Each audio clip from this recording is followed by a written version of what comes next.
So here we've got Charlie and Romeo in having their morning feed and their herbs, and you can see that they have actually got rugs on today because we've got a lot of rain and snow forecast. And they're both, well, Romeo's 24 and Charlie's at least 32. So making sure now at this age to give them a little bit extra protection is really, really important. So today, herb-wise, they've got rose hips, which are brilliant for the immune system, kidneys, digestive system, structure and joints. We've got burdock root. Burdock is one of the most amazing sort of adaptogenic detoxifiers, really good to support the liver, the kidneys. It's an amazing herb. And I've got hawthorn leaf, and hawthorn leaf is really good for the circulation and the heart health. And then I've also added the Vermex herbal worming powder because it's full moon week, so they always get herbal worming on the full moon week. So, not a very interesting video, but part and parcel of my daily task, whether it's the horses, picking up the poo, the dogs, the cats, the guinea pigs, the rabbits, keeping the environment clean and safe for everyone is really important. So normally every morning, whilst the ponies are in eating, they've both got their rugs on today, having their morning feed and their herbs. I pick up all the poo and then take it to the muck heap down the garden. So it's very good exercise, I can tell you. Better than going to the gym. And it's really, really important to do that. So making sure you keep their atmosphere, because obviously in the wild they'd never eat and graze and poo in the same areas. They'd be pooing, weeing and moving on to fresh areas. So I also put a little bit of food out each morning for the pheasants down the bottom of the paddock, because they love scratching around in the muck heap because they can get all the seeds that the horses have left behind.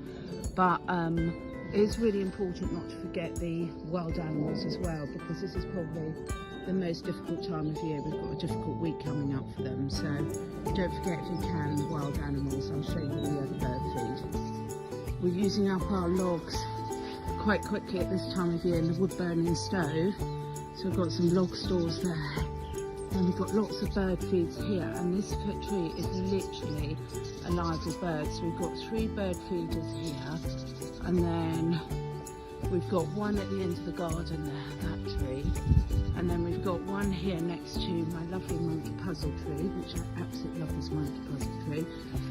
Got bird feeder there, and then we have a couple more here because we've got so many birds, and these bird feeders are emptied every single day and they're always really full, so it just shows how much they need them. Instead of look at blue tit now, gorgeous, so many different types of birds we've got.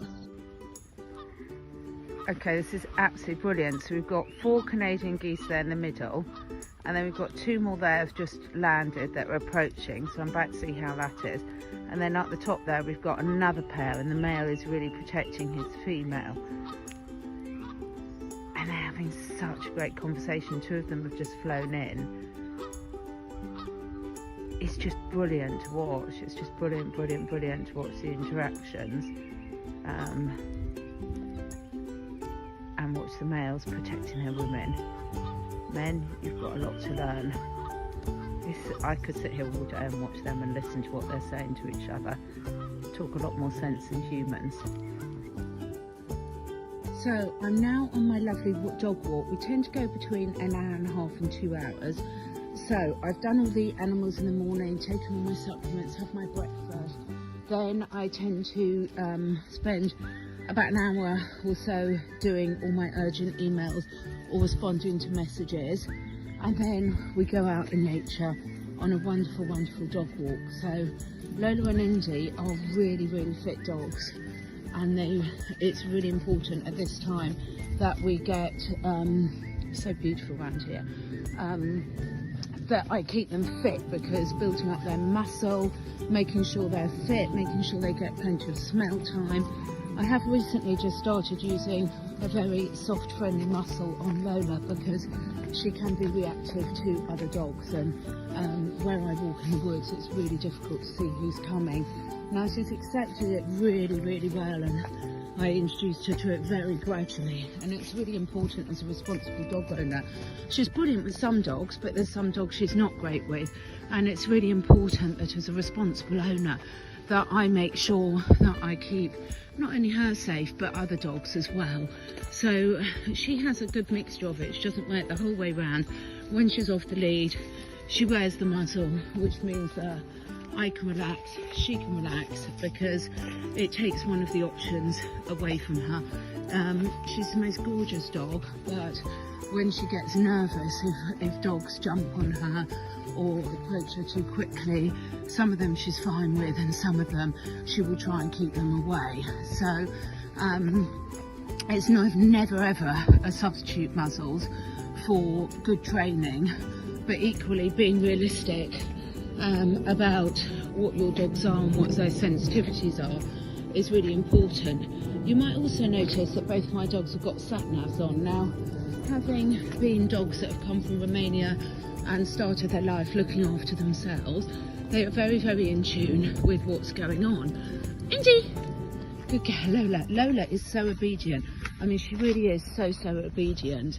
Indy, you are absolutely the sweetest thing ever, but your recall will depend on when it suits you more. So I have to work harder on Indy's training, interestingly, than Lola, who is really one of those dogs that wants to be with you the whole time. This way, girls! Fortunately, we're not going on the longer loop today. This way, come on! Which they really want. But yeah, sort of making sure that I'm honest about their needs, about other dogs' needs. Lola, leave it, good girl. Is really important, because you know, there's enough dogs getting wrong reputations at the moment. So let's come on to the sat navs. Why do I still have the sat navs on? So when we first got them, they had a very strong flight response. So obviously I want the dogs to be able to be off the leads in this beautiful countryside where it's safe to them, but as their mum, it's also my responsibility to understand what they can and can't cope with. So when they were in training, we didn't get them till they were 6 or 7 or 8, we don't obviously know exactly, months old. And when we first got them, everything was so new, and they had a very negative association with humans, quite understandably, from where they come from. So we were starting their socialisation very, very late. So it's been more challenging to not only get them to regain trust again, but also do their training socialisation. So Indy, they are sisters. Yes, I'll give you a treat in a minute. Indy here is absolutely brilliant with other dogs, but her recall is not as great, and she will really chase deer and things. We've got loads of deer here. Lola is so well trained. It's not a flashing angle off you. I'll give you a treat in a minute. I can't hold the camera and give you a treat. So I have the sat navs on. I don't like any sort of tracing or tracking.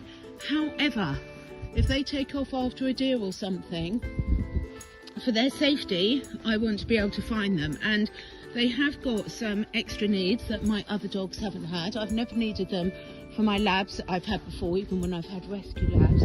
But I'm very honest about where my dogs are at. And for personal peace of mind, being able to trace them is absolutely invaluable. And yes, I have had to use it. Not for a long while, touch wood. Let's touch some wood quickly, Indy. Touch wood. But you know, for me, the downside of them having a tracking device on them is outweighed by the positivity of me being able to find them if they choose to bugger off after a deer, which can happen. They used to do it with squirrels, but I think they've realised now that squirrels they're not able to get me. You're nudging me for a treat. You can have one in a minute. So with the dog walk, I try and vary it each day. I let them have lots of sniffing time, lots of play time. Lola on and off with the muzzle. I'm actually really pleased. It's something I've been thinking about for a year, and I'm so pleased at how she's accepted it and how effective it is. And funny enough, you know, I know a lot of friends with dog trainers. Lola, come on.